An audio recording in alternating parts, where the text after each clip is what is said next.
महाराष्ट्रात किंवा या देशात बागेश्वर बाबा असो का कोणी असो, छत्रपती शिवाजी महाराजांचा जो जो कोणी अपमान करेल त्या प्रत्येकावर कारवाई झाली पाहिजे.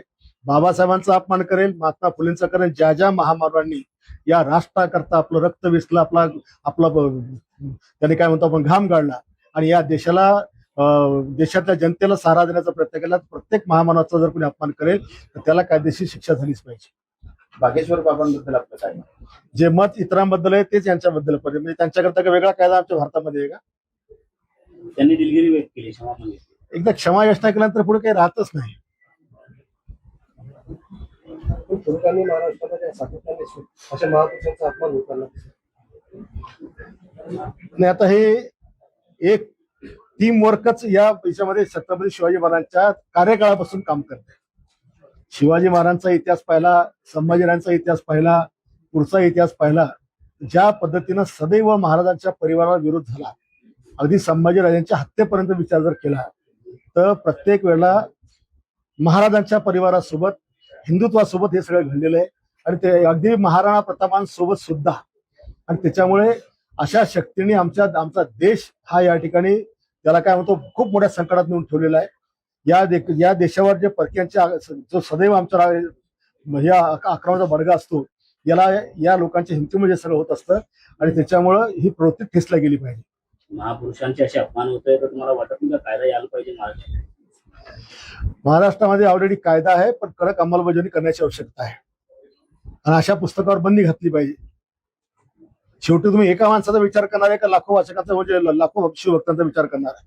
भाऊ, आज बुलढाणा शहरामध्ये तुम्ही पुस्तक वाचन होणार आहे, शिवाजी कोण होता. कम्युनिस्टच्या लोकांनी प्रशांत आंबेच्या इथे पोहोचत आहे. कसं बघता या घटनेकडे आणि तुमची काय भूमिका? आज प्रकाश आंबे आणि त्या कम्युनिस्ट लोकांनी माझ्या घरावर मोर्चा काढून पुस्तक वाचण्याची घोषणा केली होती.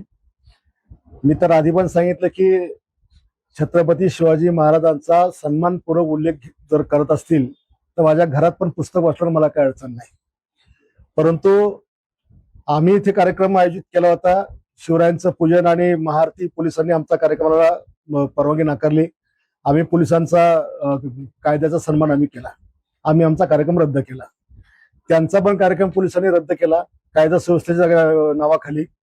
परंतु असं असताना पोलिसांनी परवानगी नाकारल्यानंतर सुद्धा तुम्ही महाराष्ट्रातल्या तमाम शिवभक्तांच्या जखमेवर मीठ चोळाय करता, जाणून बुजून जे पुस्तक तुम्ही छापलं, 20 लाख प्रती त्याच्या विकल्या, एवढं सगळं केल्यानंतर तुम्हाला आता इथून पुस्तक वाचायची आवश्यकता काय? आणि म्हणून आम्ही त्या ठिकाणी पुस्तक वाचायला जर ते येतील तर आम्ही पुस्तक वाचायला म्हणजे ऐकायला आम्ही जाणार, आम्ही समोर खाली बसणार, आम्ही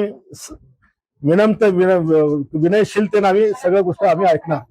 आणि त्यामध्ये जर त्यांनी पुस्तक वाचताना छत्रपती शिवाजी महाराजांचा सन्मानपूर्वक उल्लेख केला तर आम्ही टाळ्या वाजून स्वागत करणार.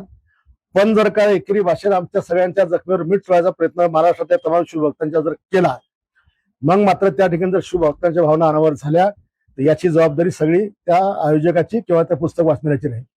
भाऊ, त्यांनी असा आरोप केलाय की तुम्ही म्हणालात की जे पुस्तकाचे लेखक आहे पानसरे यांच्यावर मरणोपरांत गुन्हा दाखल करण्याची मागणी तुम्ही केली, असा आरोप त्यांनी केला. असली कुठलीही मागणी मी केलेली नाहीये, कुठल्याही प्रकारची मागणी सुद्धा मी केलेली नाहीये, लेखी केली नाही किंवा कुठल्या मीडियावर पण केलेली नाहीये.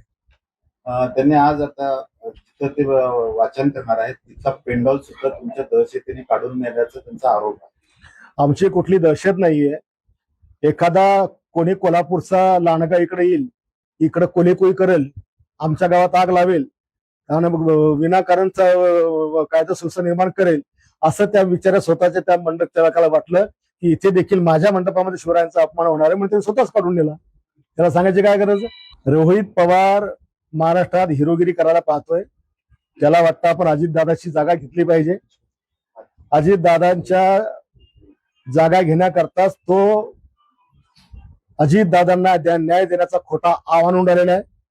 तिथं ऑलरेडी सीआयडीची आणि बाकीच्या सगळ्या यंत्रणा चौकशी करतात आहे. तिथे कर्नाटकात जाऊन गुन्हा दाखल करण्याचं नाटक करून राहिलेलं आहे.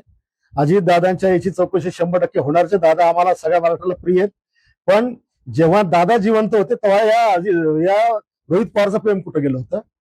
दादाला प्रखरपणे विरोध करणारा, दादावर टीका करणारा, दादावर शिलक्या भाषेत बोलणारा हा रोहित पवार तेव्हा कुठे गेला होता जेव्हा दादा जिवंत होते. आता दादा गेल्यावर दादाची संपत्ती मिळवायची आणि दादाचे कार्यकर्ते आपल्या मागे यायचे, याच्याकरता याची नाटकं सगळे चालू आहेत. आणि म्हणूनच याच विषयात त्यांनी जी उडी घेतली ही फक्त प्रसिद्धी करता घेतली. पण काल जेव्हा त्याने कदाचित त्याने पुस्तक वाचलं असावं, जो पुस्तक तो वाचला होता की त्या महाराजांचा कसा अपमान आहे, कदाचित त्याच्यामुळे तो आला असावा.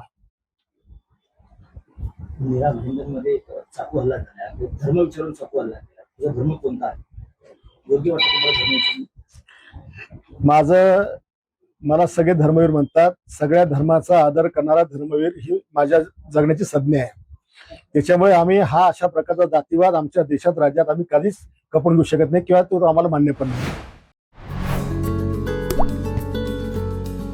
आता जोकासू STP या अत्याधुनिक जॅपनीज तंत्रज्ञानाने सुसज्ज, quick installation, energy efficient, noiseless blowers, low maintenance या आणि अशा वैशिष्ट्यांनी परिपूर्ण जोकासू STP तंत्रज्ञान प्रकल्प उभारणीपासून ते विक्री पश्चात समाधानकारक सेवा देणारी, भारताबरोबरच परदेशात देखील प्रकल्पांची यशस्वी उभारणी करणारी company Deccan water treatment private limited.